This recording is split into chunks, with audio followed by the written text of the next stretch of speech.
Everyone, welcome back to our channel Chandra's home world. ಇವತ್ತಿನ ವಿಡಿಯೋದಲ್ಲಿ ohm ಆರ್ಗನೈಸೇಷನ್ಗೆ ಸಂಬಂಧಪಟ್ಟಿರುವಂತಹ ಕೆಲವೊಂದು ಟಿಪ್ಸ್ನ ಶೇರ್ ಮಾಡ್ತಾ ಇದ್ದೀನಿ.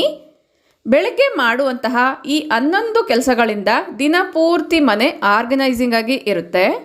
ಹಾಗಾದರೆ ನಾನು ಶೇರ್ ಮಾಡ್ತಾ ಇರುವಂತಹ ಓಮ್ ಆರ್ಗನೈಸೇಷನ್ ಟಿಪ್ಸ್ ಯಾವುದು, ಯಾವ್ಯಾವ ರೀತಿ ಇರುತ್ತೆ ಅಂತೆಲ್ಲನೂ ನೋಡೋಕ್ಕಿಂತ ಮುಂಚೆ ನೀವೇನಾದರೂ ನಮ್ಮ ಚಾನಲ್ನ ಫಸ್ಟ್ ಟೈಮ್ ವಿಸಿಟ್ ಮಾಡ್ತಾ ಇದ್ದರೆ ನಮ್ಮ ಚಾನಲ್ನಲ್ಲಿ ಕ್ಲೀನಿಂಗ್ ಇರ್ಬೋದು, ಆರ್ಗನೈಸೇಷನ್ ಇರ್ಬೋದು, ಹೋಮ್ ಮೇಕಿಂಗ್ಗೆ ಸಂಬಂಧಪಟ್ಟಿರುವಂಥ ರಿಲೇಟೆಡ್ ವೀಡಿಯೋಸ್ನ ಶೇರ್ ಮಾಡ್ತಾ ಇರ್ತೀನಿ. ನಿಮಗೇನಾದರೂ ಈ ಒಂದು ಕಂಟೆಂಟ್ ಇಷ್ಟ ಆಗುತ್ತೆ ಅನ್ನೋದಾದರೆ ಆದಷ್ಟು ಸಬ್ಸ್ಕ್ರೈಬ್ ಮಾಡಿಕೊಂಡು ಪಕ್ಕದಲ್ಲಿರುವಂಥ ಬೆಲ್ ಐಕನ್ನ ಕ್ಲಿಕ್ ಮಾಡಿ. ಬೆಲ್ ಐಕನ್ ಕ್ಲಿಕ್ ಮಾಡಿ ಆಲ್ ಆನ್ ಆಪ್ಷನ್ ಕ್ಲಿಕ್ ಮಾಡಿದಾಗ ನಾನು ಹಾಕಿರುವಂಥ ಪ್ರತಿಯೊಂದು ವಿಡಿಯೋ ನೋಟಿಫಿಕೇಶನ್ ನಿಮಗೆ ಬರುತ್ತೆ. ನೀವೇ ಮಿಸ್ ಆಗದಿರ ಎಲ್ಲ ವೀಡಿಯೋಸ್ನ ಕೂಡ ಫಸ್ಟ್ ನೋಡ್ಬೋದು. Without delay let's start the video. First ನೋಡ್ತಿದ್ದೀರಲ್ವಾ, ಸೋಫಾ ಸುತ್ತಮುತ್ತ ಕೂಡ ಕ್ಲೀನ್ ಮಾಡೋದಕ್ಕೋಸ್ಕರ ಸೋಫಾನ ಸ್ವಲ್ಪ ಮುಂದೆ ಸರಿಸಿದ್ದೀವಿ.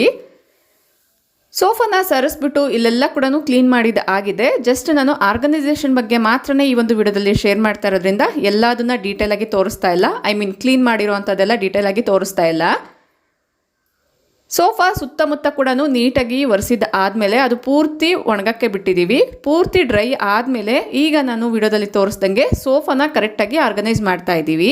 ಫಸ್ಟು ಅದರ ಜಾಗಕ್ಕೆ ಅದನ್ನು ನೀಟಾಗಿ ಸೆಟ್ ಮಾಡಿದ ಆದಮೇಲೆ ಕೆಲವೊಂದು ಕ್ಲೀನಿಂಗ್ಸ್ ಕೂಡ ಇರುತ್ತೆ. ಅದ್ರ ಜೊತೆಗೆ ಸೆಂಟರ್ ಟೇಬಲ್ ಸೆಟ್ ಮಾಡೋವಂಥದ್ದು ವೀಕ್ಲಿ 1 or 2 ಟೈಮ್ಸ್ ಆದರೂ ಕೂಡ ಈ ರೀತಿ ಸೋಫಾ ಇರ್ಬೋದು, ದಿವಾನ್ಸ್ ಇರ್ಬೋದು, ಎಲ್ಲದನ್ನು ಮುಂದಕ್ಕೆ ಸರಿಸಿ ಹಿಂದೆ ಇರೋ ಅಂಥದ್ದನ್ನೆಲ್ಲ ಕೂಡ ಒಂದ್ಸರಿ ನೀಟಾಗಿ ಕ್ಲೀನ್ ಮಾಡೋ ಅಂಥದ್ದಾದರೆ ಸಣ್ಣ ಸಣ್ಣ ಸೊಳ್ಳೆಗಳೆಲ್ಲ ಏನಿರುತ್ತೆ ಅದೆಲ್ಲ ಕಡೆ ಕೂಡ ಸ್ಪ್ರೆಡ್ ಆಗದಿರ ಇರುತ್ತೆ. ಅಂದರೆ ಗೂಡುಗಳೆಲ್ಲ ಕಟ್ಕೊಂಡು ಬ್ಯಾಕ್ ಸೈಡ್ ಎಲ್ಲ ಕೂಡ ಸಣ್ಣ ಸಣ್ಣ ಇರುವೆಗಳು, ಸೊಳ್ಳೆಗಳೆಲ್ಲ ಬರ್ತಿರುತ್ತೆ ಅಲ್ವಾ, ಅದೆಲ್ಲ ಕೂಡ ಅವಾಯ್ಡ್ ಆಗುತ್ತೆ. ಈಗ 1 by 1 ಎಲ್ಲದನ್ನ ಕೂಡ ಜೋಡಿಸ್ತಾ ಇದ್ದೀನಿ. ಫಸ್ಟಿಗೆ ನಾನು ಒಂದು ಕಾರ್ನರಲ್ಲಿ ಇಂಡೋರ್ ಪ್ಲಾಂಟ್ನ ಇಟ್ಟಿದ್ದೀನಿ. ಈಗಾಗಲೇ ತುಂಬ ವೀಡಿಯೋಸಲ್ಲಿ ಕೂಡ ಶೇರ್ ಮಾಡಿದ್ದೀನಿ. ನಾರ್ಮಲಾಗಿ ಈ ರೀತಿ ಚೇಂಜಸ್ ಮಾಡಿದಾಗನೇ ಬ್ಯಾಕ್ ಸೈಡ್ ಇರುವಂಥ ವಿಂಡೋ ಇರ್ಬೋದು, ಸೋಫಾಸ್ ಇರ್ಬೋದು, ಎಲ್ಲದನ್ನ ಕೂಡ ಕ್ಲೀನ್ ಮಾಡ್ಕೊಳ್ತಾ ಇರ್ತೀವಿ. ಬಟ್ ಆಗಲೇ ಹೇಳ್ದಂಗೆ ಜಸ್ಟ್ ಆರ್ಗನೈಸೇಷನ್ ಮಾತನ್ನೇ ಶೇರ್ ಮಾಡ್ತಾ ಇದ್ದೀನಿ. ಇಲ್ಲಿ ನೋಡ್ತಾ ಇದ್ದೀರಲ್ವಾ, ಪಿಲ್ಲೋ ಕವರು. ಈ ಒಂದು ಪಿಲ್ಲೋ ಕವರ್ ಒಳಗಡೆ ಪುಟ್ಟದಾಗಿರುವಂಥ ಒಂದು ಬ್ಲಾಂಕೆಟ್ನ ಹಾಕ್ತಾ ಇದ್ದೀವಿ. ಕಾರಣ ಈಗ ವಿಂಟರ್ ಆಗಿರೋದ್ರಿಂದ ಮಧ್ಯ ಮಧ್ಯದಲ್ಲಿ ಮಳೆ ಕೂಡ ಬರ್ತಾ ಇರುತ್ತೆ. ಚಳಿ ಆದಾಗ ಮಕ್ಕಳಿರ್ಬೋದು ಅಥವಾ ನಾವೇ ಬೇಕಾದರೂ ಕೂಡ ಬೆಡ್ಶೀಟ್ ಬೇಕು ಅಂದಾಗ ಪದೇ ಪದೇ ಎದ್ದು ಹೋಗಬಾರ್ದು ಅನ್ನೋದ್ರಿಂದ ಇದು ಪಿಲ್ಲೋ ಕಮ್ ಬೆಡ್ಶೀಟ್ ಅಂತಲೇ ಹೇಳ್ಬೋದು. ಬೇಕಂದಾಗ ಇದನ್ನು ಓಪನ್ ಮಾಡಿ ಬೆಡ್ಶೀಟ್ನ ತೊಗೊಳ್ಬೋದು. ನೋಡೋಕ್ಕೆ ಪಿಲ್ಲೋ ಥರ ಕೂಡ ಇರುತ್ತೆ, ನೀಟಾಗೂ ಕೂಡ ಕಾಣಿಸುತ್ತೆ. ಸೋಫಾನ ನೀಟಾಗಿ ಆರ್ಗನೈಸ್ ಮಾಡಿದಾದ್ಮೇಲೆ ಈಗ ನಾನು ಸೆಂಟರ್ ಟೇಬಲ್ನ ಆರ್ಗನೈಸ್ ಮಾಡ್ತಾ ಇದ್ದೀನಿ. ಈ ಒಂದು ಸೆಂಟರ್ ಟೇಬಲ್ ಮೇಲೆ ನ್ಯೂಸ್ ಪೇಪರ್ಸ್ ಎಲ್ಲ ಇಡ್ತಾ ಇರ್ತೀವಲ್ವಾ, ಇದನ್ನು ಆಗಾಗ ಒಂದ್ಸರಿ ತೆಗೆದ್ಬಿಟ್ಟು ಎಲ್ಲದನ್ನ ವೈಪ್ ಮಾಡಿಬಿಟ್ಟು ಈಗ ಎಲ್ಲದನ್ನ 1 by 1 ಜೋಡಿಸ್ತಾ ಇದ್ದೀನಿ. ಈ ರೀತಿ ಜೋಡಿಸಿದಾದ್ಮೇಲೆ ಟೇಬಲ್ ಮೇಲೆ ಕೂಡ ಸ್ವಲ್ಪ ಎಸೆನ್ಷಿಯಲ್ ಆಯಿಲ್ ಮಿಕ್ಸ್ ಮಾಡಿರುವಂಥ ಲಿಕ್ವಿಡ್ನ ಯೂಸ್ ಮಾಡಿಕೊಂಡು ವೈಪ್ ಮಾಡಿದಾದ್ಮೇಲೆ ಈಗ ನಾನು ಪ್ರಕಾರ ಎಲ್ಲದನ್ನ ಸೆಟ್ ಮಾಡಿಕೊಂಡು ಜೋಡಿಸ್ಕೊಳ್ತಾ ಇದ್ದೀನಿ. ಈಗ ನೀವು ನೋಡ್ತಾ ಇರೋವಂಥ ಪ್ಲಾಂಟ್ ಬಂದು ಬ್ಯಾಂಬೂ ಪ್ಲಾಂಟು. ಇದು ಚೆನ್ನಾಗಿ ಬೆಳಿಬೇಕು ಅಂದರೆ ಆಗಾಗ ನೀರು ಚೇಂಜ್ ಮಾಡ್ತಾ ಇರಬೇಕಾಗತ್ತೆ. ಮತ್ತು ಈ ಒಂದು ಸೀಸನಲ್ಲಿ ಅಂದರೆ ವಿಂಟರ್ ಸೀಸನಲ್ಲಿ ತುಂಬ ಚೆನ್ನಾಗಿ ಗ್ರೋ ಆಗುತ್ತೆ. ಇದನ್ನು ತುಂಬ ಜಾಸ್ತಿ ಬಿಸಿಲಲ್ಲೂ ಇಡಬಾರ್ದು, ಹಂಗಂತ ನೆರಳಲ್ಲಿ ಕೂಡ ಇಡಬಾರ್ದು. ಸ್ವಲ್ಪ ತಣ್ಣಗಿರುವಂಥ ಪ್ಲೇಸಲ್ಲಿ ಬೆಳಕು ಬೀಳೋ ರೀತಿಯಲ್ಲೇ ಇಡಬೇಕಾಗತ್ತೆ. ನೋಡಿ, ಈ ರೀತಿಯಾಗಿ ಸೆಟ್ ಮಾಡ್ಕೊಂಡಿದ್ದೀನಿ. ಬೆಳಗ್ಗೆನೆ ಈ ರೀತಿ ಆರ್ಗನೈಸ್ ಮಾಡಿಬಿಟ್ರೆ ನೋಡೋಕ್ಕೂ ಕೂಡ ನೀಟಾಗಿರುತ್ತೆ. ಸಡನ್ನಾಗಿ ಯಾರಾದರೂ ಬಂದು ಕೂತ್ಕೊಂಡಾಗ ಅಥವಾ ಪೇಪರ್ ಓದೋಕ್ಕೆ ನಾವೇ ಕೂತ್ಕೊಂಡ್ರು ಕೂಡ ತುಂಬ ಕಂಫರ್ಟಬಲ್ ಆಗು ಕೂಡ ಇರುತ್ತೆ. ಪದೇ ಪದೇ ಎದ್ದು ಚೇಂಜ್ ಮಾಡೋದಕ್ಕಿಂತ ಒಂದ್ಸರಿ ನೀಟಾಗಿ ಸೆಟ್ ಮಾಡಿದ್ರೇ better. Next coming to kitchen. Cast iron ಬಾಂಡ್ಲಿನ ನಾನು ಉಪಯೋಗಿಸ್ಕೊಂಡಿದ್ದೆ. ಈ ಒಂದು ಕಡಾಯಿನ ನೀಟಾಗಿ ತೊಳೆದಿದ್ದಾದಮೇಲೆ ಪೂರ್ತಿ ಡ್ರೈ ಆದಮೇಲೆ ಈಗ ಆಯಿಲ್ನ ಅಪ್ಲೈ ಮಾಡಿ ಅದರ ಜಾಗದಲ್ಲಿ ಜೋಡಿಸ್ಕೊಳ್ತಾ ಇದ್ದೀನಿ. ನೈಟಲ್ಲಿ ನಾವು ಏನೇನು ವೆಸಲ್ಸ್ನೆಲ್ಲ ವಾಶ್ ಮಾಡಿ ಇಟ್ಟಿರ್ತೀವಿ, ಅದು ಟಬ್ ತುಂಬ ಇರುತ್ತೆ ಅಲ್ವಾ, ಅದನ್ನು ಕ್ವಿಕ್ಕಾಗಿ ನಾವು ಆರ್ಗನೈಸ್ ಮಾಡಿಬಿಟ್ರೆ ಅಡುಗೆ ಮನೆ ಎಲ್ಲ ಕೂಡ ಖಾಲಿಯಾಗಿರುತ್ತೆ. ಕೆಲಸ ಮಾಡ್ಕೊಳ್ಳೋಕ್ಕೂ ಕೂಡ ತುಂಬ ಈಸಿ ಆಗುತ್ತೆ. ಪದೇ ಪದೇ ಬೇಕಾಗಿರುವಂಥ ಎಲ್ಲ ಪಾತ್ರೆನೂ ಹುಡ್ಕೋ ಅವಶ್ಯಕತೆ ಇರಲ್ಲ. ಅದಕ್ಕೋಸ್ಕರ ನಾನು ಎಲ್ಲ ಪಾತ್ರೆಗಳನ್ನ ಕೂಡ ಈ ರೀತಿ ತೆಗೆದು ಯಾವ್ಯಾವ ರ್ಯಾಕಲ್ಲಿ ಇಡಬೇಕೋ ಆ ಒಂದು ಕ್ಯಾಬಿನೆಟ್ಸ್ ಹತ್ರ ಇರುವಂಥ ಕೌಂಟರ್ ಮೇಲೆ ಇಟ್ಕೊಳ್ತಾ ಇದ್ದೀನಿ.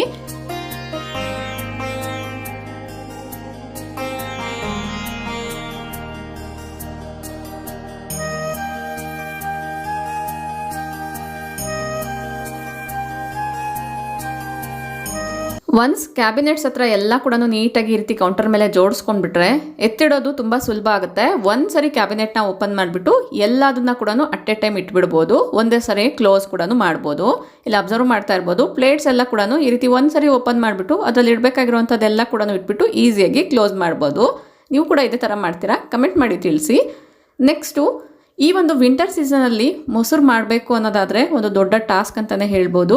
ಯೂಶ್ವಲಿ ನೈಟಲ್ಲೇ ಎಪ್ಪಾಕ್ಬಿಟ್ಟು ಮೊಸರು ಮಾಡೋಕ್ಕೆ ಇಡ್ತಾ ಇರ್ತಾರೆ. ಬಟ್ ನಮ್ಮ ಮನೆಯಲ್ಲಿ ಲಂಚ್ ಟೈಮ್ಗೆ ನಾವು ಮೊಸರನ್ನ ಯೂಸ್ ಮಾಡೋದ್ರಿಂದ ನೈಟಲ್ಲೇ ಮೊಸರನ್ನ ಸೆಟ್ ಮಾಡೋಕ್ಕೆ ಇಟ್ಬಿಟ್ರೆ ಉಳಿ ಬರುತ್ತೆ ಅನ್ನೋದ್ರಿಂದ ಬೆಳಗಿನ ಜಾವ ಈ ರೀತಿ ಹಾಲನ್ನ ಕಾಯಿಸ್ಬಿಟ್ಟು ಮೊಸರು ಮಾಡೋಕ್ಕೆ ಸ್ವಲ್ಪ ಹಾಕ್ಬಿಟ್ಟು ಸೆಟ್ ಮಾಡೋಕ್ಕೆ ಇಡ್ತಾ ಇರ್ತೀನಿ.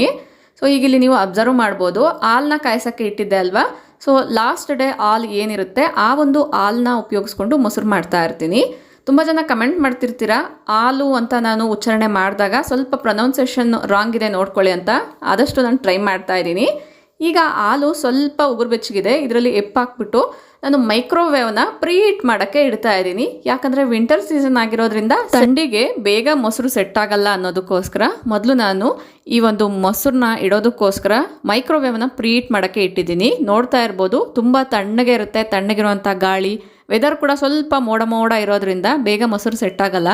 ಅದಕ್ಕೋಸ್ಕರ ನಾನು ಮೈಕ್ರೋವೇವ್ನ ಪ್ರೀಹೀಟ್ ಮಾಡೋಕ್ಕೆ ಇಟ್ಟಿದ್ದೀನಿ. ಮೈಕ್ರೋವೇವ್ ಇಲ್ಲ ಅಂತ ಅಂದವರು ಬಿಸಿ ಪಾತ್ರೆ ಮೇಲೆ ಅಂದರೆ ನೀರು ಕಾಯಿಸಿರುವಂಥ ಪಾತ್ರೆ ಮೇಲೆ ಒಂದು ಪ್ಲೇಟ್ನ ಕವರ್ ಮಾಡಿಬಿಟ್ಟು ನಾನು ವಿಡಿಯೋದಲ್ಲಿ ತೋರಿಸ್ತಾ ಇದ್ದೆನಲ್ಲ ಈ ರೀತಿ ಪಾಟ್ನ ನೀವು ಅದ್ರ ಮೇಲೆ ಇಡ್ಬೋದು. ನಾನು ಮೈಕ್ರೋವೇವ್ ಇರೋದ್ರಿಂದ ಮೈಕ್ರೋವೇವಲ್ಲೇ ಇಟ್ಟಿದ್ದೀನಿ. ನೆಕ್ಸ್ಟು ಡೈಲಿ ಕೂಡ ವಾಷಿಂಗ್ ಮಿಷಿನ್ಗೆ ಬಟ್ಟೆ ಹಾಕ್ತಿರ್ತೀವಲ್ವ, ಕ್ವಿಕ್ಕಾಗಿ ನಾವು ವಾಷಿಂಗ್ ಮಿಷಿನಲ್ಲಿ ಬಟ್ಟೆ ಹಾಕಬೇಕು ಅನ್ನೋದಾದರೆ ವಾಷಿಂಗ್ ಮಿಷಿನಲ್ಲಿ ಹಾಕುವಂಥ ಡಿಟರ್ಜೆಂಟ್ನ ಕರೆಕ್ಟಾಗಿ ಆರ್ಗನೈಸ್ ಮಾಡ್ಕೊಂಡಿರಬೇಕು. ಇಲ್ಲಿ ನೋಡ್ತಾ ಇರುವಂಥದ್ದು ಬೋರಿಕ್ ಆ್ಯಸಿಡು, ಇದು ಕ್ಲೀನಿಂಗ್ ಸೋಡಾ, ಇದೆಲ್ಲ ಕೂಡ ನಾವು ವಾಷಿಂಗ್ ಮಿಷಿನಲ್ಲಿ ಬಟ್ಟೆ ವಾಶ್ ಮಾಡಬೇಕಾದ್ರೆ ಯೂಸ್ ಮಾಡ್ತಿರ್ತೀನಿ. ವಾಷಿಂಗ್ ಮಿಷಿನ್ ಕ್ಲೀನ್ ಮಾಡೋದಕ್ಕೋಸ್ಕರ ಕೂಡ ಯೂಸ್ ಮಾಡ್ತಿರ್ತೀನಿ. ಕಂಫರ್ಟ್ ಇರ್ಬೋದು, ಫ್ಯಾಬ್ರಿಕ್ ವೈಟ್ನರ್ ಇರ್ಬೋದು, ಎಲ್ಲದನ್ನ ಜೋಡಿಸ್ಕೊಳ್ತಾ ಇದ್ದೀನಿ. ಅದೇ ಥರ ನಾರ್ಮಲ್ ಆಗಿ ಕ್ಲೀನಿಂಗ್ ಬ್ರಷ್ ಅಂತ ಒಂದು ಉಪಯೋಗಿಸ್ತಿರ್ತೀವಲ್ವ, ಅದನ್ನು ಕೂಡ ನೀಟಾಗಿ ಇಟ್ಕೊಳ್ತಾ ಇದ್ದೀನಿ. ನೆಕ್ಸ್ಟು ನಾನು ಡಿಟರ್ಜೆಂಟ್ ಲಿಕ್ವಿಡ್ನ ಬಲ್ಕ್ ಕ್ವಾಂಟಿಟಿಯಲ್ಲಿ ತೊಗೊಳ್ತಾ ಇರ್ತೀನಿ. ಅಂದರೆ ಪೌಚಸಲ್ಲಿ ತೊಗೊಳ್ತಾ ಇರ್ತೀನಿ. 2 ಲೀಟರು, 3 ಲೀಟರು, 4 ಲೀಟರು ಈ ರೀತಿ ಕ್ವಾಂಟಿಟಿಯಲ್ಲಿ ತೊಗೊಳ್ತಾ ಇರ್ತೀನಿ. ಈ ಒಂದು ಕಂಟೈನರ್ಗೆ ಒಂದ್ಸರಿ ಖಾಲಿ ಆದಮೇಲೆ ನೀಟಾಗಿ ಅದರಲ್ಲಿ ರೀಫಿಲ್ ಮಾಡಿಕೊಂಡು ಈ ರೀತಿ ಸುತ್ತಮುತ್ತ ಕೂಡ ಒಂದು ಬಟ್ಟೆಯಿಂದ ಒರೆಸಿ ನೀಟಾಗಿ ಆ ಒಂದು ಬಾಸ್ಕೆಟಲ್ಲಿ ಜೋಡಿಸಿ ಇಟ್ಕೊಳ್ತೀನಿ. ಅದೇ ಥರ ಪೌಡರ್ಸ್ನ ಕೂಡ ಉಪಯೋಗಿಸ್ತಿರ್ತೀವಲ್ವ, ಹ್ಯಾಂಡ್ ವಾಶ್ ಮಾಡೋಕ್ಕೆಲ್ಲ ಕೂಡ ಪೌಡರ್ನ ಕೂಡ ಅಷ್ಟೇ ನಾನು ಈ ರೀತಿಯಾಗಿ ಒಂದು ಬಾಕ್ಸಲ್ಲಿ ಹಾಕಿ ಇಟ್ಕೊಂಡಿರ್ತೀನಿ. ಸ್ಪೂನ್ ಕೂಡ ಇರೋದ್ರಿಂದ ಕಂಫರ್ಟಬಲ್ ಆಗಿ ನಾವು ತೆಗೆದು ಯೂಸ್ ಮಾಡ್ಕೊಳ್ಬೋದು ಅನ್ನೋದ್ರಿಂದ ಈ ರೀತಿ ಸೆಟ್ ಮಾಡಿ ಆರ್ಗನೈಸ್ ಮಾಡಿ ಇಟ್ಕೊಂಡಿದ್ರೆ ಬಟ್ಟೆಗಳನ್ನ ವಾಷಿಂಗ್ ಮಿಷಿನ್ಗೆ ಹಾಕಬೇಕು ಅಂದಾಗ ಕ್ವಿಕ್ಕಾಗಿ ಹಾಕ್ಬಿಡ್ಬೋದು. ಬೆಳಗಿನ ಜಾವನೇ ನಾವು ಬಟ್ಟೆನ ವಾಶ್ಗೆ ಹಾಕ್ಬಿಟ್ರೆ ಬೇಗನೆ ವಾಶ್ ಆಗಿಬಿಡುತ್ತೆ ಅಲ್ವಾ. ನಾವು ಬೇರೆ ಕೆಲಸ ಎಲ್ಲ ಮಾಡೋಷ್ಟರಲ್ಲಿ ಬಟ್ಟೆ ಕೂಡ ವಾಶ್ ಆಗಿರುತ್ತೆ ಅಲ್ವಾ. ಬೇಗ ವಾಷಿಂಗ್ ಮಿಷಿನ್ಗೆ ವಿತಿನ್ ಮಿನಿಟ್ಸಲ್ಲೇ ಹಾಕಬೇಕು ಅನ್ನೋದಾದರೆ ಈ ರೀತಿ ನಾವು ಆರ್ಗನೈಸ್ ಮಾಡಿ ಇಟ್ಕೊಂಡಿದ್ರೆ ನೋಡಿ, ಈಗ ನಾನು ಬ್ಲಾಂಕೆಟ್ನ ವಾಶ್ಗೆ ಹಾಕ್ತಾ ಇದ್ದೀನಿ. ವಾಶ್ಗೆ ಹಾಕಬೇಕಾದ್ರೆ ಕ್ವಿಕ್ಕಾಗಿ ನಾವು ವಾಷಿಂಗ್ ಮಿಷಿನಲ್ಲಿ ಬಟ್ಟೆನ ಹಾಕ್ಬಿಟ್ಟು ಲಿಕ್ವಿಡ್ನ ಈ ರೀತಿ ಡೈರೆಕ್ಟಾಗಿ ಹಾಕ್ಬೋದು. ಇದರಲ್ಲೇ ಮೆಜರಿಂಗ್ ಒಂದು ಕ್ಯಾಪ್ ಕೂಡ ಇರೋದ್ರಿಂದ ಮೆಜರ್ಮೆಂಟ್ ಪ್ರಕಾರ ಹಾಕೋಕ್ಕೆ ಈಸಿಯಾಗೂ ಕೂಡ ಇರುತ್ತೆ, ಕಂಫರ್ಟಬಲ್ ಆಗು ಕೂಡ ಇರುತ್ತೆ. ವಿಡಿಯೋದಲ್ಲಿ ತೋರಿಸ್ದಂಗೆ ಈ ರೀತಿ ಕ್ವಿಕ್ಕಾಗಿ ಹಾಕ್ಬೋದು. ಮಾರ್ನಿಂಗ್ ಅಂದ್ರೆ ಸ್ವಲ್ಪ ಹರಿಬರಿ ಇರುತ್ತೆ ಅಲ್ವಾ, ಮಧ್ಯದಲ್ಲಿ ನಾವು ಒಂದು 2 ನಿಮಿಷ ಟೈಮ್ ತೊಗೊಂಡು ಈ ರೀತಿ ವಾಷಿಂಗ್ ಮಿಷಿನ್ಗೆ ಬಟ್ಟೆನ ಹಾಕ್ಬೋದು. ಇಷ್ಟ ಆದರೆ ಲೈಕ್ ಮಾಡಿ. ನೆಕ್ಸ್ಟು ಇಲ್ಲಿ ನೋಡ್ತಾ ಇದ್ದೀರಲ್ವ, ಮನೆ ಮುಂದೆ ಎಲ್ಲ ಕೂಡ ಗಿಡಗಳನ್ನ ಇಟ್ಕೊಂಡಿದ್ದೀನಿ. ಯಾಕೆ ಈ ರೀತಿ ಬಾಗಿಲು ಎದುರುಗಡೆನೇ ಗಿಡಗಳನ್ನ ಇಟ್ಕೊಂಡಿದ್ದೀನಿ ಅಂತ ಅಂದ್ಕೊಳ್ತಾ ಇದ್ದೀರಾ, ಯಾಕೆ ಅಂತ ಕೂಡ ಶೇರ್ ಮಾಡ್ತೀನಿ ನೋಡಿ. ಈ ಗಿಡಗಳಿಡೋ ಅಂಥ ಪ್ಲೇಸ್ ಏನಿದೆ, ಗಿಡಗಳು ಇಡೋದ್ರಿಂದ ನೀರೆಲ್ಲನೂ ಹಾಕಿದಾಗ ಈ ರೀತಿ ಕಲೆಗಳನ್ನೋದು ಆಗ್ಬಿಟ್ಟಿರುತ್ತೆ. ವಾರಕ್ಕೆ 2 ಸರಿ ಆದರೂ ಕೂಡ ಗಿಡಗಳನ್ನೆಲ್ಲ ಈ ರೀತಿ ಕೆಳಗಡೆ ಇಳಿಸ್ಬಿಟ್ಟು ಅಲ್ಲೂ ಕೂಡ ನೀಟಾಗಿ ಒರೆಸ್ಬಿಟ್ಟು ಆಮೇಲೆ ಗಿಡಗಳನ್ನ ಜೋಡಿಸ್ಕೊಳ್ಬೇಕಾಗತ್ತೆ. ಈ ರೀತಿ ನೀಟಾಗೆಲ್ಲನೂ ಒರೆಸಿ ಒಂದು ಸ್ವಲ್ಪ ಹೊತ್ತು ಬಿಟ್ಟಿದ್ದೀನಿ. ಪೂರ್ತಿ ಡ್ರೈ ಆಮೇಲೆ ಗಿಡಗಳನ್ನ ಇಟ್ಕೊಳ್ಬೋದು. ಬಟ್ ನಾನು ಈ ಒಂದು ವಿಡಿಯೋನ ಶೂಟ್ ಮಾಡ್ಕೊಂಡಿರೋಂಥ ದಿನ ಮಧ್ಯದಲ್ಲಿ ಮಳೆ ಬರ್ತಾನೆ ಇರ್ತಿತ್ತು. ಜಸ್ಟ್ ನಾನು ಮಣ್ಣೆಲ್ಲ ಏನಿರುತ್ತೆ ಅದನ್ನೆಲ್ಲ ನೀಟಾಗಿ ವೈಪ್ ಮಾಡಿಬಿಟ್ಟು ಈಗ ಗಿಡಗಳನ್ನೆಲ್ಲ ಕೂಡ ನೀಟಾಗಿ ಜೋಡಿಸ್ಕೊಳ್ತಾ ಇದ್ದೀನಿ. ಒಂದೊಂದು ಸಾರಿ ಗಿಡಗಳನ್ನ ನಾನು ಆಚೀಚೆ ಮಾಡ್ತಿರ್ತೀನಿ. ಅಂದರೆ ಒಂದೇ ಪ್ಲೇಸಲ್ಲೇ ಎಲ್ಲ ಗಿಡಗಳನ್ನ ಕೂಡ ಇಡಲ್ಲ. ತುಳಸಿ ಗಿಡ ಬಿಟ್ಟು ಬೇರೆ ಎಲ್ಲ ಗಿಡಗಳನ್ನ ಕೂಡ ಆಗಾಗ ಸ್ವಲ್ಪ ಚೇಂಜಸ್ ಅನ್ನೋದು ಮಾಡ್ತಿರ್ತೀನಿ ಇಡೋವಂಥ ಜಾಗನ. ಈಗ ಇಲ್ಲಿ ನೋಡ್ತಾ ಇರ್ಬೋದು, ಎಲ್ಲ ಗಿಡಗಳನ್ನ ಕೂಡ ನಾನು ನೀಟಾಗಿ ಆರ್ಗನೈಸ್ ಮಾಡ್ಕೊಳ್ತಾ ಇದ್ದೀನಿ.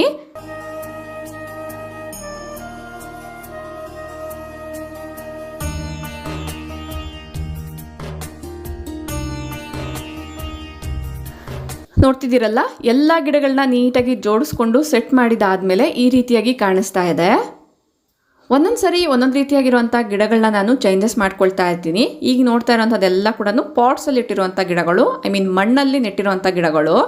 ಇದೇ ಥರ ನಾನು ಕಿಟಕಿಯಲ್ಲಿ ಕೆಲವೊಂದು ನೀರಲ್ಲಿ ಬೆಳೆಸಿರುವಂಥ ಗಿಡಗಳನ್ನ ಕೂಡ ಇಟ್ಕೊಂಡಿರ್ತೀನಿ. ಒಂದೇ ದಿನ ಎಲ್ಲದನ್ನ ಮಾಡೋಕ್ಕೆ ಹೋಗಲ್ಲ, ಟೈಮ್ ನೋಡಿಕೊಂಡು ಒಂದೊಂದು ದಿನ ಒಂದೊಂದು ರೀತಿಯಾಗಿರುವಂಥ ಕೆಲಸಗಳನ್ನ ಸೆಟ್ ಮಾಡ್ಕೊಳ್ತಾ ಇರ್ತೀನಿ. ನೆಕ್ಸ್ಟು ಟಿ ವಿ ಯೂನಿಟ್ ಹತ್ರ ಕೂಡ ಕೆಲವೊಂದು ಆರ್ಗನೈಸೇಷನ್ ಮಾಡೋಣ ಅಂತ 2 ದಿನಕ್ಕೊಂದ್ಸರಿ ಈ ಟಿ ವಿ ಯೂನಿಟ್ ಹತ್ರ ಒರೆಸಲೇಬೇಕಾಗುತ್ತೆ. ಎಲ್ಲದನ್ನ ಕೂಡ ನೀಟಾಗಿ ಕ್ಲೀನ್ ಮಾಡಿ ಇಟ್ಕೊಂಡಿದ್ದೀನಿ. ಈಗ ಎಲ್ಲದನ್ನ ಕೂಡ ಆರ್ಗನೈಸ್ ಮಾಡಬೇಕು ಅಷ್ಟೇ. ಈಗಾಗಲೇ ತುಂಬ ಜನ ನೋಡೇ ಇರ್ತೀರಾ ಟಿ ವಿ ಯೂನಿಟ್ ಹತ್ರ ನಾನು ಯಾವ ರೀತಿ ಆರ್ಗನೈಸ್ ಮಾಡಿದ್ದೀನಿ ಅಂತ. ಸೊ ಈ ಒಂದು ವಾಸಲ್ಲಿ ಕೆಲವೊಂದು ಫ್ಲವರ್ಸ್ ಇದೆ ಅಲ್ವಾ, ಆ ಫ್ಲವರ್ಸ್ ಮೇಲೆ ಎಲ್ಲ ಧೂಳಾಗಿರುತ್ತೆ. ಇದೆಲ್ಲ ಆರ್ಟಿಫಿಷಿಯಲ್ ಫ್ಲವರ್ಸು. ಆಗಾಗ ನಾವು ಈ ರೀತಿ ಒರೆಸ್ಕೊಳ್ಳೇಬೇಕಾಗತ್ತೆ. ಒರೆಸಿದೆಲ್ಲ ಆದಮೇಲೆ ನೀಟಾಗಿ ಜೋಡಿಸ್ಕೊಳ್ತಾ ಇದ್ದೀನಿ, ಆರ್ಗನೈಸ್ ಮಾಡ್ಕೊಳ್ತಾ ಇದ್ದೀನಿ. ಈ ರೀತಿ ಎಲ್ಲದನ್ನ ಸೆಟ್ ಮಾಡ್ಕೊಂಡಾಗ ನೋಡೋಕ್ಕೂ ಕೂಡ ತುಂಬ ಚೆನ್ನಾಗಿ ಕಾಣಿಸುತ್ತೆ. ಮಕ್ಕಳಿರೋ ಅಂಥ ಮನೆ ಆಗಿರೋದ್ರಿಂದ ಆಗಾಗ ಆಚೀಚೆ ಹೋಗ್ತಾನೆ ಇರುತ್ತೆ. ಅದಕ್ಕೋಸ್ಕರ ನಾನು 2 ಡೇಸ್ ಒನ್ಸ್ ಆದ್ರೂ ಈ ರೀತಿ ಎಲ್ಲದನ್ನ ಜೋಡಿಸ್ಕೊಳ್ತಾ ಇರ್ತೀನಿ. ಈ ರೀತಿ ಜೋಡಿಸ್ಬೇಕಾದ್ರೆ ನನಗೊಂದು ನೆನಪಾಯಿತು. ಈ ಒಂದು ಟಿ ವಿ ಸ್ಟ್ಯಾಂಡ್ ಕೆಳಗಡೆನೆ ನಾನು ಈ ರೀತಿ ಲಿಕ್ವಿಡ್ಸ್ನ ಇಟ್ಕೊಂಡಿರ್ತೀನಿ. ಈ ಒಂದು ಲಿಕ್ವಿಡ್ಸ್ ಒಂದು ಬಂದು ಗೋಮೂತ್ರ, ಇನ್ನೊಂದು ತುಳಸಿ ಗಿಡಕ್ಕೆ ಹೊಡೆಯುವಂಥದ್ದು. ಇದನ್ನು ನಾನು ಈಗಾಗಲೇ ಶೇರ್ ಮಾಡಿದ್ದೀನಿ. ಇದರಲ್ಲಿ ನಾನು ಸ್ವಲ್ಪ ಡೆಟಾಲ್ ಒಂದು 2-3 ಡ್ರಾಪಷ್ಟು, ನೆಕ್ಸ್ಟು ನಾವು ಕಾಫಿಗೆ ಯೂಸ್ ಮಾಡೋಂಥ ಕಾಫಿ ಪೌಡರು ಮತ್ತು ನೀರು, ಈ ಮೂರನ್ನ ಕೂಡ ಮಿಕ್ಸ್ ಮಾಡಿಕೊಂಡು ಸ್ಪ್ರೇ ಮಾಡೋದಷ್ಟೇ. ಈ ರೀತಿ ಸ್ಪ್ರೇ ಮಾಡೋದ್ರಿಂದ ನೋಡ್ತಿದ್ದೀರಲ್ಲ ಚಿಗುರು ತುಂಬ ಚೆನ್ನಾಗಿ ಬರುತ್ತೆ. ಯೂಶುವಲಿ ಗಿಡ ಉದ್ದ ಬೆಳೆದಂಗೆ ಕೆಳಗಡೆ ಎಲ್ಲ ಕೂಡ ಎಲೆಗಳು ಉದುರೋಗ್ತಾ ಇರುತ್ತೆ ಅಲ್ವಾ, ಬಟ್ ಈ ಒಂದು ಲಿಕ್ವಿಡ್ನ ಸ್ಪ್ರೇ ಮಾಡೋದ್ರಿಂದ ಗಿಡದಲ್ಲಿ ಎಲ್ಲ ಕಡೆ ಕೂಡ ಚಿಗುರು ಚೆನ್ನಾಗಿ ಬರುತ್ತೆ, ಎಲೆಗಳು ಕೂಡ ತುಂಬ ಅಗಲವಾಗಿ ಕಾಣಿಸುತ್ತೆ. ಟಿ ವಿ ಯೂನಿಟ್ ಹತ್ರ ಕೂಡ ಕೆಲವೊಂದು ಪ್ಲಾಂಟ್ಸ್ನ ಇಟ್ಕೊಂಡು ಆರ್ಗನೈಸ್ ಮಾಡ್ಕೊಳ್ತಾ ಇರ್ತೀನಿ. ಈಗ ಈ ಒಂದು ಖಾಲಿ ಜಾಗ ಏನು ಕಾಣಿಸ್ತಾ ಇದೆ, ಇಲ್ಲೂ ಕೂಡ ಒಂದು ರಬ್ಬರ್ ಪ್ಲಾಂಟ್ನ ಇಡ್ತಾ ಇದ್ದೀನಿ. ಪ್ರತಿ ಸಲ ಕೂಡ ಒಂದೇ ಪ್ಲಾಂಟ್ ಇರಲ್ಲ, ಆಗಾಗ ಚೇಂಜ್ ಮಾಡ್ತಾನೆ ಇರ್ತೀನಿ. ನೆಕ್ಸ್ಟ್ ಲಿವಿಂಗ್ ಏರಿಯಾದಲ್ಲಿ ಕೆಲವೊಂದು ಏರಿಯಾಸ್ ಇರುತ್ತೆ, ಕೆಲವೊಂದು ಕಾರ್ನರ್ಸ್ ಇರ್ಬೋದು, ಕೆಲವೊಂದು ಪಾಯಿಂಟೆಡ್ ಏರಿಯಾಸ್ ಏನಿರುತ್ತೆ ಅಲ್ಲಿ ನಾನು ಪ್ರತಿನಿತ್ಯ ಕೂಡ ಕ್ಲೀನ್ ಮಾಡ್ಕೊಳ್ತಾ ಇರ್ತೀನಿ. ಸೊ ತಂದಿದ್ದ ಕೂಡಲೇ ಇಮ್ಮಿಡಿಯೇಟಾಗಿ ಎಲ್ಲೋ ಒಂದು ಕಡೆ ಏನೋ ಒಂದು ಇಟ್ಬಿಡ್ತಾ ಇರ್ತೀವಿ. ಮಕ್ಕಳಿರ್ಬೋದು ಅಥವಾ ನಾವೇನಾದ್ರು ತೊಗೊಂಡು ಬಂದಾಗ ಅದನ್ನು ಸಡನ್ನಾಗಿ ಬೇರೆ ಕಡೆ ಇಡಬೇಕು ಅನ್ನೋದಾದರೆ ಎಲ್ಲ ಒಂದು ಪ್ಲೇಸಲ್ಲಿ ಈ ರೀತಿಯಾಗಿ ಮೆಸ್ಸಿಯಾಗಿ ಇಟ್ಕೊಳ್ತಾ ಇರ್ತೀವಿ. ಆ ಮೆಸ್ಸಿಯಾಗಿರುವಂಥ ಪ್ಲೇಸ್ನ ಕೂಡ ಈ ರೀತಿ ಸೆಟ್ ಮಾಡಿಕೊಂಡು ಡಿಕ್ಲಟರ್ ಮಾಡಿ ನೀಟಾಗಿ ಆರ್ಗನೈಸ್ ಮಾಡ್ಕೊಳ್ಬೇಕಾಗುತ್ತೆ. ನೋಡ್ತಾ ಇರ್ಬೋದು, ಈ ಮದುವೆಗಳಿಗೆಲ್ಲ ಹೋದಾಗ ತಾಂಬೂಲ ಕೊಟ್ಟಿರ್ತಾರಲ್ವ, ಸೊ ಆ ಬ್ಯಾಗೆಲ್ಲ ಕೂಡ ಇಲ್ಲೇ ಇಟ್ಟಿರ್ದ್ವಿ. ಅದನ್ನೆಲ್ಲ ಕೂಡ ನಾನೀಗ ನೀಟಾಗಿ ಡಿಕ್ಲಟರ್ ಮಾಡ್ತಾ ಇದ್ದೀನಿ. ಯಾವ್ಯಾವುದನ್ನ ಯಾವ್ಯಾವ ಜಾಗದಲ್ಲಿ ಇಡಬೇಕು ಅಲ್ಲೆಲ್ಲ ಕೂಡ ಇಟ್ಬಿಟ್ಟು ಈ ಒಂದು ಪ್ಲೇಸ್ನ ಕೂಡ ಒಂದ್ಸರಿ ನೀಟಾಗಿ ಕ್ಲೀನ್ ಮಾಡ್ಕೊಂಡ್ಬಿಟ್ರೆ, ಮೇಯ್ನಾಗಿ ಮನೆ ಒಳಗಡೆ ಎಂಟ್ರಿ ಆಗಿದ ಕೂಡಲೇ ಕಾಣಿಸುವಂಥ ಏರಿಯಾಗಳೆಲ್ಲ ಏನಿರುತ್ತೆ ಅದನ್ನು ಆದಷ್ಟು ನೀಟಾಗಿ ಆರ್ಗನೈಸ್ ಮಾಡಿಕೊಂಡು ಕ್ಲೀನಾಗಿ ಇಟ್ಕೊಂಡ್ರೆ ಬೆಟರು. ಇಲ್ಲ ಅಂದರೆ ಹೋಲ್ ಮನೆ ಮೆಸ್ಸಿಯಾಗಿದೆಯೇನೋ ಅನ್ನೋ ಒಂದು ಫೀಲಿಂಗ್ ಬರ್ತಾ ಇರುತ್ತೆ, ನೋಡೋಕ್ಕೂ ಕೂಡ ಅಷ್ಟು ನೀಟಾಗಿ ಕಾಣಿಸಲ್ಲ. ಈ ರೀತಿ ಒಂದ್ಸರಿ ವೈಪ್ ಮಾಡ್ಕೊಂಡಿದ್ದು ಆದಮೇಲೆ ಈಗ ನಾನು ಎಂಟ್ರಿ ವೇಯಿಂದ ಯಾವ ರೀತಿ ಕಾಣಿಸುತ್ತೆ ಅಂತ ತೋರಿಸ್ತಾ ಇದ್ದೀನಿ ನೋಡಿ. ಅದೇ ಥರ ಈ ರೀತಿ ಬ್ಯಾಗ್ಸ್ ಎಲ್ಲ ಏನು ಯೂಸ್ ಮಾಡ್ತಾ ಇರ್ತೀವಿ, ಏನಾದರೂ ತೊಗೊಂಡು ಬಂದಾಗ ಒಳಗಡೆ ಎತ್ತಿಡಬೇಕು ಅಂದಾಗ ಟೈಮ್ ಇಲ್ಲ ಅನ್ನೋದಾದರೆ ಈ ರೀತಿ ಕಿಟಕಿಯಲ್ಲೇ ನಾನು ನೇತಾಕ್ತಾ ಇರ್ತೀನಿ. ಅದನ್ನು ಕೂಡ ಈಗ ನೀಟಾಗಿ ತೆಗೆದುಬಿಟ್ಟು ಒಂದ್ಸರಿ ಎಲ್ಲ ಜಾಗನ ಕೂಡ ಕ್ಲೀನ್ ಮಾಡಿಕೊಂಡು ಆರ್ಗನೈಸ್ ಮಾಡ್ಕೊಂಡಿದ್ದೀನಿ. ಕ್ಲೀನಿಂಗ್ ಮಾಡಿರುವಂಥದ್ದನ್ನು ನಾನು ಇಲ್ಲಿ ಜಾಸ್ತಿ ತೋರ್ಸೋಕ್ಕೆ ಹೋಗಿಲ್ಲ, ಜಸ್ಟ್ ನಾನು ಯಾವ ರೀತಿ ಆರ್ಗನೈಸ್ ಮಾಡ್ಕೊಳ್ತೀನಿ ಅನ್ನೋದು ಮಾತ್ರನೇ ತೋರಿಸಿದ್ದೀನಿ. ನೋಡ್ತಾ ಇದ್ದೀರಲ್ವಾ ಎಷ್ಟು ನೀಟಾಗಿ ಆರ್ಗನೈಸಿಂಗ್ ಆಗಿ ಕಾಣಿಸ್ತಾ ಇದೆ ಅಂತ. ಜಸ್ಟ್ ಕ್ಲೀನ್ ಆಗಿದ್ರೆ ಸಾಕಾಗಲ್ಲ, ಆರ್ಗನೈಸಿಂಗ್ ಆಗು ಕೂಡ ಇರಬೇಕು. ಜಸ್ಟ್ ಆರ್ಗನೈಸಿಂಗ್ ಆಗಿದ್ರೂ ಸಾಕಾಗಲ್ಲ, ಕ್ಲೀನಾಗಿ ಕೂಡ ಇರಬೇಕು. ಎರಡು ಕರೆಕ್ಟಾಗಿ ಬ್ಯಾಲೆನ್ಸ್ ಆದಾಗ ಮಾತ್ರನೇ ನೋಡೋಕ್ಕೆ ಲುಕ್ಕು ಕೂಡ ಚೆನ್ನಾಗಿರುತ್ತೆ. ಈ ರೀತಿ ವಿಡಿಯೋಸ್ನ ಶೇರ್ ಮಾಡಿದಾಗ ನಿಮ್ಮಲ್ಲೂ ಕೂಡ ಕೆಲವೊಬ್ಬರಿಗೆ ಮನೆ ಕೆಲಸ ಮಾಡ್ಕೊಳ್ಳೋದಕ್ಕೆ ತುಂಬ ಮೋಟಿವೇಶನ್ ಸಿಗುತ್ತೆ ಅನ್ನೋದ್ರಿಂದ ಪ್ರತಿಯೊಂದು ಪಾಯಿಂಟ್ನ ಕೂಡ ನಾನು ನೀಟಾಗಿ ಎಕ್ಸ್ಪ್ಲೇನ್ ಮಾಡಿ ಹೇಳ್ತಾ ಇರ್ತೀನಿ. ಇಷ್ಟ ಆಗುತ್ತೆ ಅನ್ನೋದಾದರೆ ಲೈಕ್ ಮಾಡಿ ತಿಳಿಸಿ.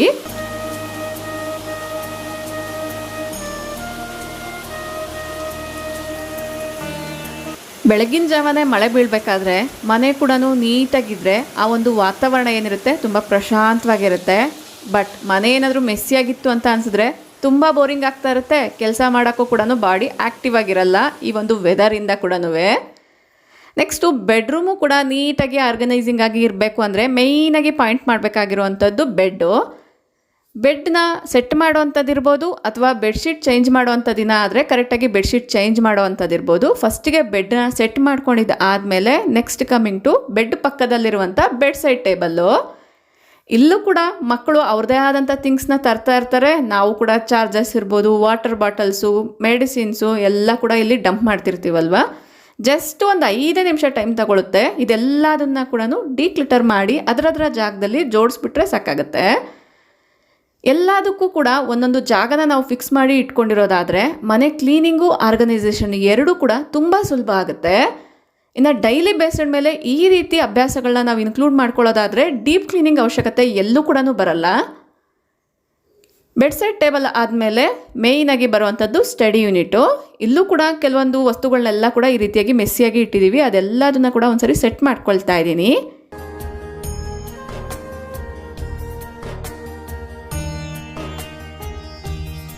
ನೆಕ್ಸ್ಟು ಐರನ್ ಬಟ್ಟೆಗಳನ್ನ ಎಲ್ಲದನ್ನ ಕೂಡ ನಾವು ಒಂದೇ ಸರಿ ಆರ್ಗನೈಸ್ ಮಾಡಿದ್ವಿ ಅನ್ನೋದಾದರೆ ಐರನ್ ಅನ್ನೋದು ಬೇಗ ಹೋಗ್ಬಿಡುತ್ತೆ.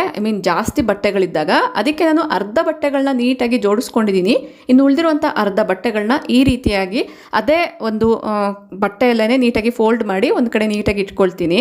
ನಾನು ಜೋಡಿಸಿರುವಂಥ ಎಲ್ಲ ಬಟ್ಟೆಗಳು ಕಬೋರ್ಡಲ್ಲಿ ಖಾಲಿ ಆದಾಗ ಮತ್ತೆ ಈ ಒಂದು ಬಟ್ಟೆಗಳನ್ನ ಆ ಒಂದು ರ್ಯಾಕಲ್ಲಿ ನೀಟಾಗಿ ಜೋಡಿಸ್ಕೊಳ್ತೀನಿ. ನೋಡಿ ಈ ರೀತಿ ಎಲ್ಲದನ್ನ ಕೂಡ ಸೆಟ್ ಮಾಡ್ಕೊಂಡಿದ್ದೀನಿ. ನೆಕ್ಸ್ಟ್ ಪಾಯಿಂಟೆಡ್ ಏರಿಯಾ ಬೆಡ್ರೂಮಲ್ಲಿ ಡ್ರೆಸ್ಸಿಂಗ್ ಟೇಬಲ್ ಹತ್ರ ಕೂಡ ಸಣ್ಣ ಸಣ್ಣ ಪಿನ್ಸು ಅಥವಾ ಕೂದಲು ಎಲ್ಲ ಕೂಡ ಒಂದು ಕಾರ್ನರಲ್ಲಿ ಇಡ್ತಾ ಇರ್ತೀವಲ್ವಾ, ಅದನ್ನು ಒಂದ್ಸರಿ ನೀಟಾಗಿ ಸೆಟ್ ಮಾಡ್ಕೊಂಡ್ಬಿಟ್ರೆ ಇಲ್ಲಿಗೆ ಬೆಡ್ರೂಮ್ ಪೂರ್ತಿ ನೀಟ್ ಆ್ಯಂಡ್ ಆರ್ಗನೈಸಿಂಗ್ ಆಗಿ ಇರುತ್ತೆ. ನೋಡ್ತಿದ್ದೀವಲ್ಲ, ಫಸ್ಟ್ ಬೆಡ್ನ ಸೆಟ್ ಮಾಡಿಕೊಂಡೆ, ಆಮೇಲೆ ಬೆಡ್ ಸೈಡ್ ಟೇಬಲ್ನ, ಆಮೇಲೆ ಸ್ಟಡಿ ಯೂನಿಟ್ನ ಸೆಟ್ ಮಾಡ್ಕೊಂಡಿದ್ದೀನಿ.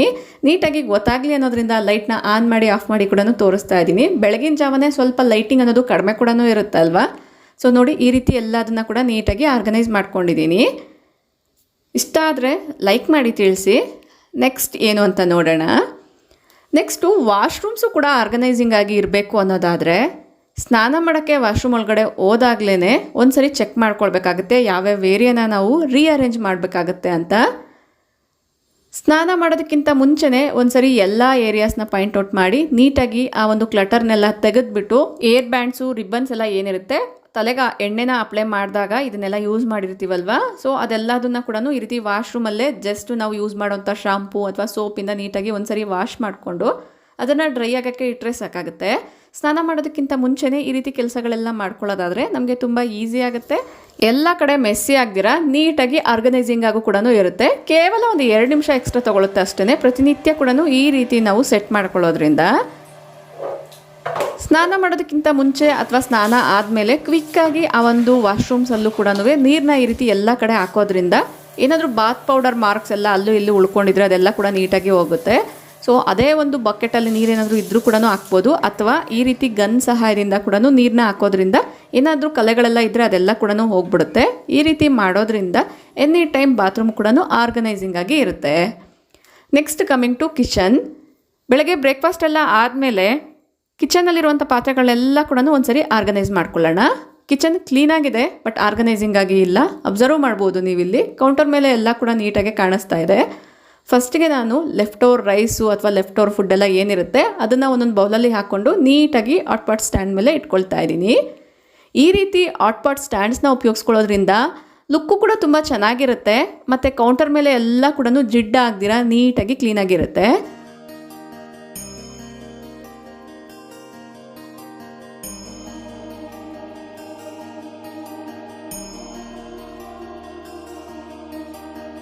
ಕ್ಲೀನಿಂಗೇ ಬೇರೆ, ಆರ್ಗನೈಸೇಷನ್ನೇ ಬೇರೆ. ಫಸ್ಟಿಗೆ ನಾವು ಕ್ಲೀನ್ ಮಾಡಬೇಕಾಗಿರುವಂಥ ಎಲ್ಲ ವೆಸಲ್ಸ್ನ ಸಿಂಕಲ್ಲಿ ಹಾಕ್ಬಿಟ್ಟು ಒಂದ್ಸರಿ ನಾವು ಕೌಂಟರ್ನ ವೈಪ್ ಮಾಡಿದ್ವಿ ಅನ್ನೋದಾದರೆ ಕಿಚನ್ ಆಲ್ಮೋಸ್ಟ್ ಎಲ್ಲ ಕೂಡ ನೀಟಾಗಿ ಕಾಣಿಸುತ್ತೆ.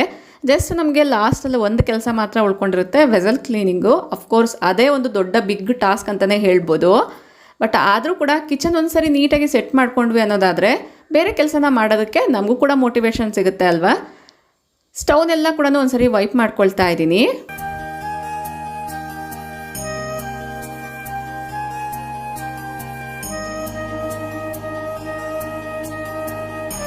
ಎಲ್ಲ ವಸ್ತುಗಳನ್ನ ಕೂಡ ಅದರದ್ರ ಜಾಗದಲ್ಲಿ ಇಟ್ಕೊಂಡು ನೀಟಾಗಿ ಒಂದ್ಸರಿ ಸೆಟ್ ಮಾಡ್ಕೊಳ್ಳೋದಾದರೆ ಅಡುಗೆ ಮನೆ ತುಂಬ ಆರ್ಗನೈಸಿಂಗ್ ಆಗಿ ಕಾಣಿಸುತ್ತೆ. ಇಲ್ಲಿ ನೀವು ಅಬ್ಸರ್ವ್ ಮಾಡ್ಬೋದು, ತುಂಬ ನೀಟ್ ಆ್ಯಂಡ್ ಆರ್ಗನೈಸಿಂಗ್ ಆಗಿ ಕಾಣಿಸ್ತಾ ಇದೆ.